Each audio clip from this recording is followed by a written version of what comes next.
here we're going to focus on the characteristics of the older generation. The older generation, there's greater life expectancy. So now we're looking at a group from between 60 and 100. And we've already explained that that age group is, or that population is growing. Therefore, if they're living longer, people have more years in retirement and therefore have better health, tend to have better health and greater affluence. So certainly within that immediate retirement age, they have lots of disposable income and therefore, but then slowly over time are reliant on state pension. The image of old age has changed. So it's linked to autonomy and self-image now. Acting, thinking and talking younger. So think about your mums or your dads or your granddads or nans. Are they on social media, for example?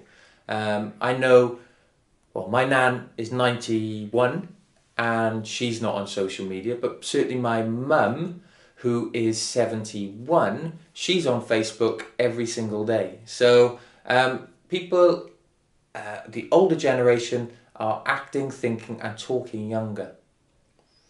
In 2015, more people over 65 than under 16. So that's a great shift in demographic. So if you think about how much we focus or channel our emphasis on the under 16 age group about ensuring that opportunities to participate are available, well, actually flip that on its head. We've got a larger population 65 plus. Surely we should be providing as much resource or emphasis at that older age group as well. Well, there's a flip argument there, isn't there? Because if you influence them at the younger age group, then hopefully you'll retain them for that journey through life. Retirement age is different between genders.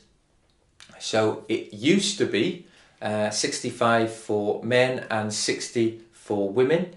However, that's certainly going up because there's a greater life expectancy.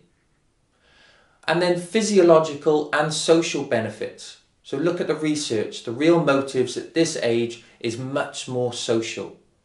So people don't want to get involved in sport at this age group for competitive sport. However, there are, of course, those, a minority that do. However, it's very much about opening up social opportunities, keeping in touch with people, spending time with friends. So out of that report, Hughes mentions that programming and marketing requires a subtlety that recognises their needs and appeals to the mature age group without creating an association of being old. No one likes to be referenced as old. So most adults of 30 plus, of which I fall into that category, perceive their own age as 15 years younger than it is. And I can certainly vouch for saying that's not the case with me. However, the perception that society has of the elderly is fairly accurate. So what do they want? An increased desire for quality. If they spend their money, they want high quality provision. So by this age, 50 or 60 plus, they've experienced a number of different opportunities or taken part in many sports, and by this age they can ascertain what is a quality experience and what isn't, and therefore they're able to pick and choose. So if they're going to spend their money, they want to make sure that it's high quality. Older people seek to minimize risk and look for guarantees, so not just risk of quality but also embarrassment, recognition of their level of physicality and ability. Activities that make them sweaty and out of breath doesn't really appeal to this generation. This is probably a no-go area, however there are exceptions. Lifelong participation. It's easier to keep people involved rather than attempt to re-engage them.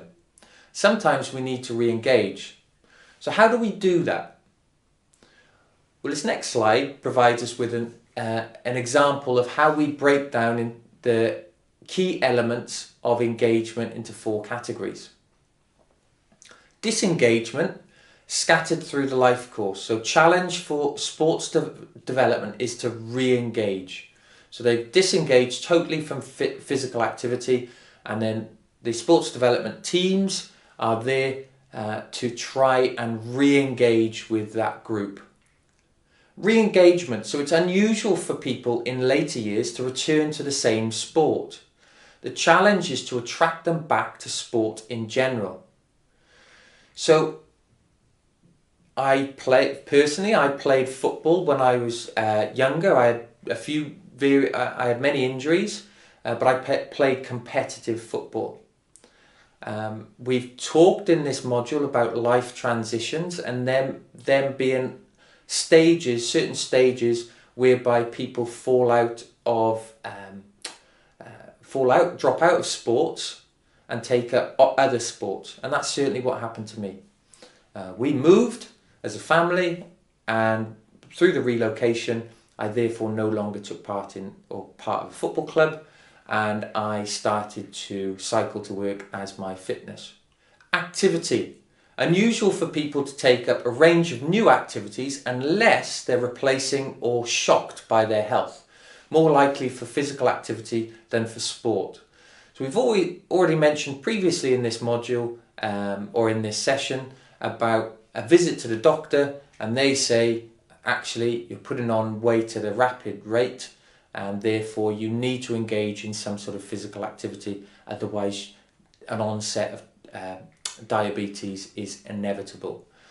And therefore they actively seek some sort of physical activity program or jump on the GP referral program. And then continuity. Many of you will be familiar with this area. Long-term deliberate non-participation comes into this model.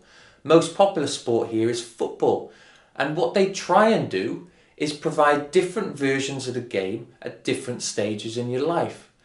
So certainly at a younger age, it could be through school. At the mini age, it's small-sided games. At the junior age, it's 11 aside. Through your 20s, early 30s, it might still be 11 aside. However, if you're working and you're struggling to balance time between work and family, then you might take up a 5-a-side or 7-a-side game, which fits around your social life.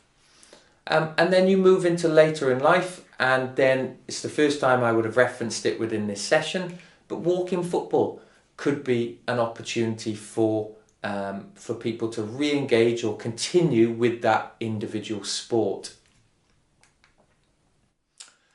I've got a video for you here, so I want you to click on the YouTube clip that sits just below this video.